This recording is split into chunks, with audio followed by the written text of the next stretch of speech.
साध दी संगत कर लै बंदे मैल दिलां दी दूर करे। सात संगत जी प्यार नाल कहना धन निरंकार जी। तो यही जो सात संगत में हमारी सिखलाई होती है, हमारे को सिखाते हैं कि मन में हमें किसी के लिए भी एक ऐसे भाव नहीं रखने जो पहले तो हमारे ही मन को दूषित करेंगे और बाद में जो हम भाव रखते हैं दूसरे के लिए तो उस तक भी पहुंचने पर वो इतना उसका इम्पैक्ट जो होता है कि अपना मन तो गंदा किया ही, उसको वो शब्द भी कड़वे बोले और आगे उसको भी वो जो सुनने वाला है आगे व्यक्ति उसके ऊपर भी वो जो उसके मन को बाद में ठेस पहुंचेगी। तो हम जितना संगत में आएंगे ये हम इन कमियों से दूर उतना रहेंगे। हाँ जी। साध दी संगत कर लै बंदे दुख दलिदर होवन दूर। ये जिंदगी में ये जब अब तक हमारा जीवन है ये उतराई चढ़ाई तो आती ही रहनी है, तो फिर ऐसा क्यों कहा जा रहा है कि दुख दूर होगा? ये सिर्फ इसलिए कि ये जब हमें ब्रह्म ज्ञान मिल जाता है, हमें अपना असली पहचान अपनी समझ आ जाती है, ये प्रभु परमात्मा निरंकार हमारे चारों ओर है, ये एहसास हर पल जब रहता है तो उसके बाद हम जब मान लेते हैं कि ये निरंकार पूरा है, इसका किया सब पूरा है, तो अगर ये हमारी जहाँ ज़िंदगी है चाहे हमारी मटीरियलिस्टिक रूप में या स्वस्थ रूप में या कोई भी ऐसी चीज़ जो हमें उस समय लग रही हो कि हमारे ये अनुकूल नहीं है, तो भी इसमें भी उस सिचुएशन के अंदर भी हमें ये पता है कि तेरा किया सब पूरा है। तो उस समय यही भाव होते हैं कि चाहे ये सिचुएशंस हमारे अकॉर्डिंग नहीं है पर ये निरंकार की दी गई घड़ियां हैं, ये सिचुएशंस हैं, तो ये भी बिल्कुल ही ठीक हैं क्योंकि जो निरंकार ने दिया है सब उसमें शुक्राना भाव, वो जैसा भी सिचुएशन है वो हमारे लिए उस समय वो बिल्कुल बहुत अच्छी सिचुएशन है। हाँ जी। साध दी संगत कर लै बंदे जांदा रहेगा मान गरूर।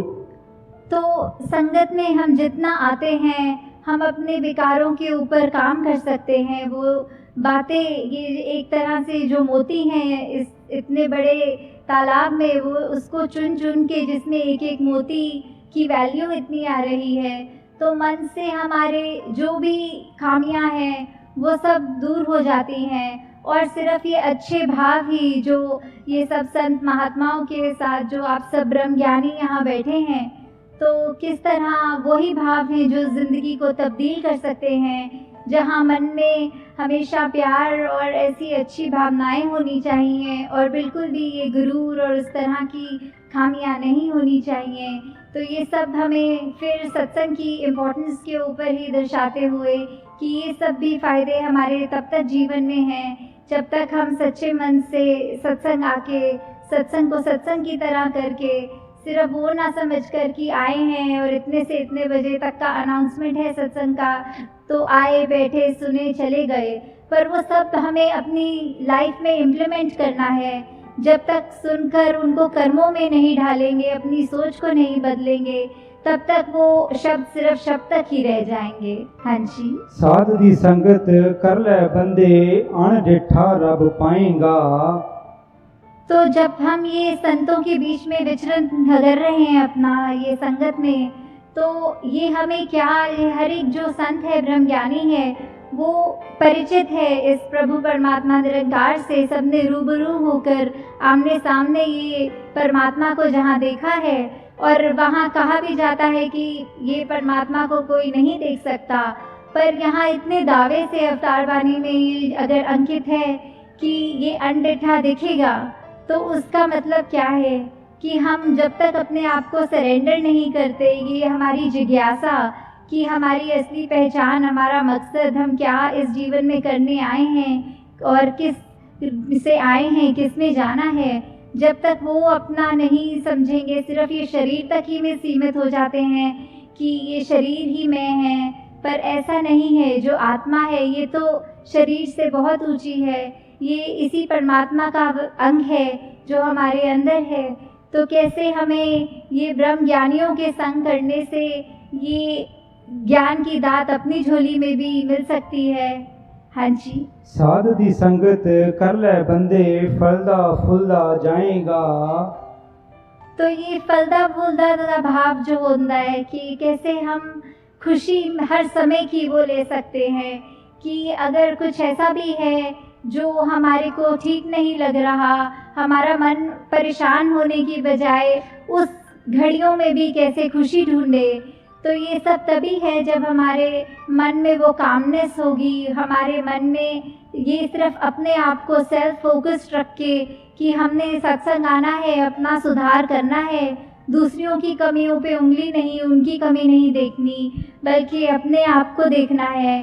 तो ये हम तब तक ही प्रफुल्लित होंगे जब तक हम ये सत्संग सुनकर अपने अंदर ही वो भावों के अंदर उजाला पैदा करें। जी। साध दी संगत कर ले बंदे पीवेंगा तू अमृत रस। तो सत्संग में हर कोई बोल जो भी बोला जाता है वो अमृत के समान होता है कि कैसे ये जो अमृत है इतनी कीमती, ये ऐसा वो उसको सिग्निफिकेंस तो अमृत का हमेशा एक होली वाटर जल की तरह लिया जाता है, पर संतों के वचन इतने कीमती हैं कि उनकी वैल्यू भी उसी के समान की है कि अगर जैसे बोला जाता है कि अमृत ले लिया तो हमेशा के लिए अमर हो गए, तो वैसे ही संतों के वचनों को अगर हमने अपने मन से सुना, सिर्फ कानों से नहीं, तो ये मन हमेशा एक खुश रहेगा, हमारी अंदर आत्मा वो अमृत रूप का ये रस लेकर हमेशा के लिए ही कायम दायम रहेगी। जी। साध दी संगत कर ले बंदे हो जान पंजे तेरे वस। तो ये पंजे, ये 5 वो जो हम सुनते हैं कि ये इंद्रियां होती हैं, काम क्रोध मोह लोभ अहंकार, तो ये 5 हमारे ऊपर कैसे कभी कभी हावी हो जाती हैं। किसी ने अगर कुछ कह दिया, थोड़ा सा भी तारीफ कर दी, तो वो मन में अहंकार आ जाता है। कभी तो उस एक्सटेंट तक भी आ जाता है कि वो इतना सूक्ष्म होता है, हमें पता तक नहीं लगता कि कैसे हमारे अंदर किसी की तारीफ ना भी करे हुए हमें अपना गुण कोई खुद ही अगर रियलाइज हो जाता है तो वो हमारे जैसे बोलते हैं सर पे चढ़ जाती है बात, कि कैसे वो धीरे धीरे वो हमारा अहंकार का रूप ले लेता है। वैसे ही अगर किसी ने कुछ अगर बोल दिया जो हमें पसंद नहीं आई बात, तो हमारा मन कैसे क्रोधित हो जाता है। ऐसे ही ये बाकी भी जो जिक्र हुआ 5 का, तो कैसे हमारे मन में ये अगर हम पर हावी हो रही हैं तो हमारा बिल्कुल उसमें क्या योगदान, ये जो हमारे अंदर चेतना है हम उसको कितनी इस्तेमाल कर रहे हैं। जैसे उदाहरण के तौर पे अगर कोई बोलते हैं कि जंगली घोड़ा जो बेलगाम है वो इधर उधर भाग रहा है, पर जब उसमें लगाम लगाकर एक एडजस्ट किया जाता है अपने हाथों से, घोड़सवार उस पर चढ़कर फिर वो किसी भी डायरेक्शन में उस घोड़े को ले जा सकता है। तो वैसे ही हमने अंदर ये चाहे कितने इमोशंस हैं ये हम फील करते हैं, पर हमने इन इमोशंस के बस में नहीं होना, इन इमोशंस को अपने कंट्रोल में रखना है। और ये तभी हो सकता है जब हमें हर पल ये एहसास हो कि ये निरंकार हमारे अंग संग हमेशा हैं, तो हम जानबूझ के कोई भी ऐसी गलती नहीं करेंगे, कोई भी ऐसा भाव मन में नहीं लाएंगे जो हमको ऐसा हावी हो जाए कि हम वो जानवर रूप ले लें, एक इंसान के शरीर में होके मनुष्य तन जो इतने दुर्लभ होता है उसके बावजूद अगर हम ऐसे अपने अंदर डाल लेते हैं, ये इनको हावी होने देते हैं, तो ये हमेशा ये एहसास रहे, ये भय रहे कि ये परमात्मा ने जिसने हमको ये शरीर बख्शा है, इसकी सोच, इसके इमोशंस जो बच्चे हैं वो हम नेगेटिव की बजाय अपने आप को एक पॉजिटिविटी की तरफ ले जाएं। जी। साध दी संगत कर ले बंदे कायम दिल दा पारा रहे। तो वही टेम्परामेंट की बात आ रही है, ये पारे की बात, कि कैसे कभी भी हमारा किसी स्थिति में जब देखकर हमारे अनुसार वो नहीं चल रही होती तो मन इतना तंग हो जाता है कि फिर हमको अपने बोलों पे भी कंट्रोल नहीं रहता, हमारे दिमाग में इतना गुस्सा भर जाता है कि हम अपने बिल्कुल चैन गवा देते हैं और दूसरों को भी कठोर वचन बोल देते हैं। तो इस पारे को कैसे कंट्रोल करना है, वो जो सहज भाव की बात की, चाहे ये बैलेंस्ड अप्रोच हो एकदम, कि स्थिति वही बात जैसे पहले भी दासी कह रही थी कि कोई भी घटना हो रही हो हमारे साथ, कैसी भी सिचुएशन हो, तो भी एक रस ये अपने आप को बिठाकर कि मन में कि कोई बात नहीं, हमें दुख में बहुत दुखी नहीं होना और सुख में बहुत खुशी नहीं लेनी। तो किस तरह ये अपने आप को कंट्रोल की बात नहीं है, ये वो अवस्था का जिक्र हो रहा है कि सहजता, जैसे एक नदी है वो अपने आगे अगर पत्थर भी आ रहे हैं तो अपने आप को ऐसे वो पानी टर्न कर लेता है कि ऑब्स्ट्रक्शंस हैं पर पता है कि बहना तो नीचे की तरफ ही है, ये विनम्र होकर बहना है, वो उसका एक पाथ है। तो वो उस कठिनाई देखकर उस पे वो नहीं कहना कि अब आगे एक रुकावट है, इतना बड़ा पत्थर है, तो अपने आप को मोल्ड करना, वो बात की सहज अवस्था का जिक्र कि ये कैसे हमने कुछ भी हो अपने आप को ये इस तरफ इंक्लिनेशन नहीं रहनी कि हमारे को नेगेटिव होना है, बल्कि कोई दूसरा सोल्यूशन देख के अपने रिएक्शंस को चैनलाइज करके एक पॉजिटिविटी की तरफ आना है। हाँ जी। अवतार मिले जे साधु पूरा मन नाहे आवारा रहे। तो कैसे ये जो मन की अवस्था की बात है कि कैसे हम पल पल में हमारा मन भटकता रहता है। कभी हम अगर कहीं होते हैं, काफ़ी लोग, अभी हम अपने घर परिवार में भी किसी से बात करते हैं तो एकदम बात करते करते ख्याल ही कहीं और चला जाता है और फिर एकदम ऐसे झटका लगता है जब अगर कोई पूछता है कि आप सुन भी रहे हो मेरी बात की नहीं, तो एकदम पता लगता है कि हम चाहे फिजिकली उस कमरे में हैं, उस व्यक्ति से बात कर रहे हैं, पर हमारा ध्यान भटक गया, हम कहीं और ही अपने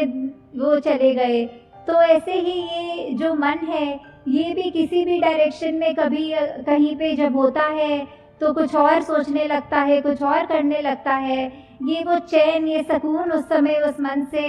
वो गायब होता है। तो कैसे सत्संग के माध्यम से ये साधु का जो संग है, आप सब महात्मा जो इतने उस कोटि के हैं उच्च,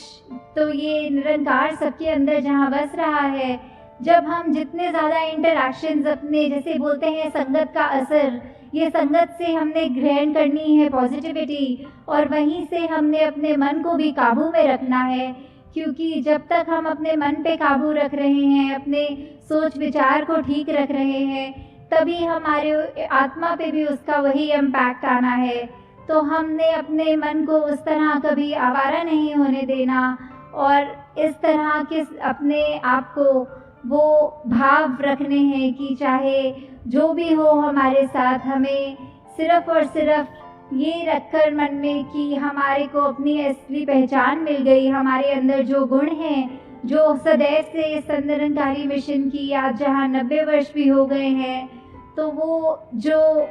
एक भाव है सिखाने के कि एकत्व का भाव, ये वननेस का भाव, यूनिवर्सल ब्रदरहुड का भाव, कि कैसे हमने हमारे शरीर चाहे किसी भी रंग के हैं, चाहे कहीं पे भी जन्म लिया है, तो वो एक बायसनेस नहीं आनी चाहिए। ये कोई भी ऊंचा कोई भी नीचा नहीं है, सबके अंदर वही परमात्मा है, एक ही पेडेस्ट्रियल पे हम खड़े हैं। तो कैसे हमने भेदभाव वो नहीं करने हैं, सब अपने ये परमपिता परमात्मा अपना, तो परमात्मा की सारी रचना भी उसी समान एक ही पेडेस्ट्रियल पे। तो कैसे हमने हमेशा यही भावों को कायम रखना है कि हम कोशिश करके जितना भी हो सके ये चेतनता को अपनी रखकर कि हमारे अंदर चाहे कोई भी कैसे भी भाव हो, चाहे मन उथल पुथल हो रहा हो, तो हमेशा एक स्टेबिलिटी की तरफ एक वो अप्रोच रखते हुए, वो नेगेटिविटीज़ में ड्वेल ना होते हुए, सिर्फ और सिर्फ यही देखकर कि हम जितने the more we are like God as much as we can be, जितने गॉडलीनेस अपने अंदर अपनाएं, जो गुण इस प्रभु परमात्मा के हैं, जो वही गुण हम अपने अंदर जितने भर सकें, बिकॉज वो बात वही आती है कि हम एक स्पिरिचुअल बीइंग्स हैं जो एक ह्यूमनली एक्सपीरियंस ले रहे हैं। तो सिर्फ ये शरीर के अंदर आके भ्रमित हो गया ये आत्मा भी कि सिर्फ शरीर तक ही ये कायम है, जबकि उसकी असली पहचान तो बहुत ही एलिवेटेड है। शरीर ने तो एक दिन ख़त्म हो जाना है, पर ये आत्मा का अपने परमात्मा से जो मिलन होता है, ये हमको इस दुनिया में रहते रहते करना है। चाहे अपनी जिम्मेवारियाँ ये आई हैं जब इस मनुष्य तन को लेकर, तो उसमें गृहस्थ भी है, उसमें कामकाज भी है, उसमें और भी जो भी जिम्मेवारियाँ हैं उनको तो करना ही है, रिस्पॉन्सिबिलिटीज से पीछे नहीं होना। पर साथ ही साथ ये याद रखना है कि हमारी प्रायोरिटी क्या है, ये हमने जन्म क्यों लिया है, हमने अपनी आत्मा को रिफाइन करना है। ठीक है, शरीर का जहाँ ध्यान रखना है वो तो रखना ही है कि ये परमात्मा ने जो शरीर हमको बख्शा है, तो वो चाहे एक्सरसाइज का फॉर्म करे या जैसे भी, कि हमें अपने उस तन को जितना एक्टिव रखेंगे उतना ही हम वो जस्टिस कर पाएंगे कि ये हमको मिला है बीमारियों से दूर रह के। फिर भी असल बात ये है कि आत्मा का ही ये सारा खेल है, तन ने तो एक दिन ख़त्म हो जाना है। पर जब तक हमारा ये लाइफ स्पैन है, हम क्या कर रहे हैं उस तन के साथ, क्या हम, अगर कोई कष्ट है, हम अपनी सोच विचार कैसे रख रहे हैं। ठीक है, एक रिस्पॉन्सिबिलिटी अपने शरीर की तरफ कहती है कि डॉक्टर पे चले जाओ, अपनी मेडिकेशन कराओ, पर अगर उसके बाद भी ये तकलीफ़ जारी रहती है या फिर कभी ऐसे धन की बात भी आती है कि आर्थिक वो इतनी स्टेट ठीक नहीं हो, तो भी हम अपनी मेहनत से वो गुरेज ना करें, हम मेहनत पूरी करें, डॉक्टरों पे जाएं, पर फिर भी अगर हमारा कष्ट दूर नहीं है तो उसमें हमें ये शिकवा बिल्कुल नहीं करना निरंकार से, परमात्मा से,